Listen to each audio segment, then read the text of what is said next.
Hello and welcome back to Nintendo November Mario Edition, the month where I'm dedicating each week to one of Mario's many friends. This is the week of Luigi, and today we're looking at the seminal title in Luigi's career, Luigi's Mansion on the GameCube.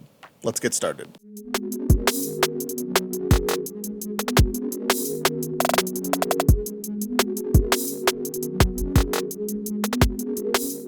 Now, I'll get my bias out of the way at the start of the video.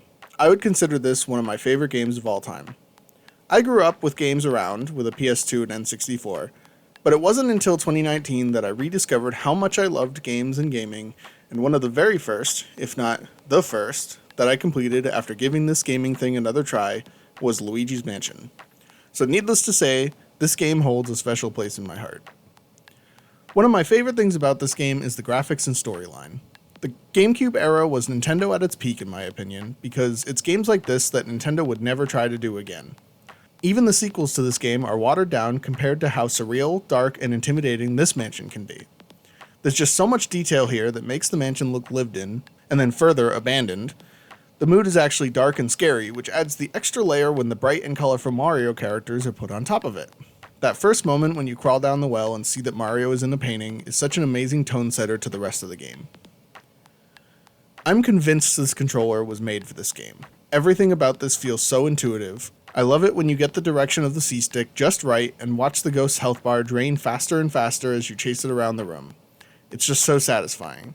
The extremely clicky shoulder buttons make turning on the poltergust one of the best things to do, which is good considering it's the main thing you do in the game.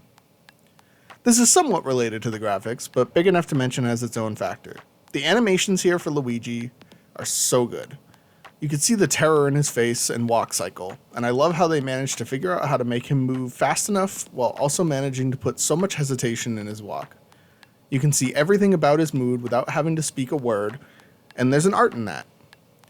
This extends out to the Resident Evil style door opening animations. They may feel unnecessary, but I think they add so much to the overall style and identity to the game, and didn't find them annoying at any point. The surrealism here is super interesting for a game in the Mario franchise. Things like the stargazing section, where one of Mario's lost items is in the walks amongst stars that you get through from a telescope, or the fact that you can transport back to the lobby by checking any mirror with the Game Boy Horror. There are just so many parts of this game that feels like something they would never do again, and from my experience, at least the second game, they haven't done since.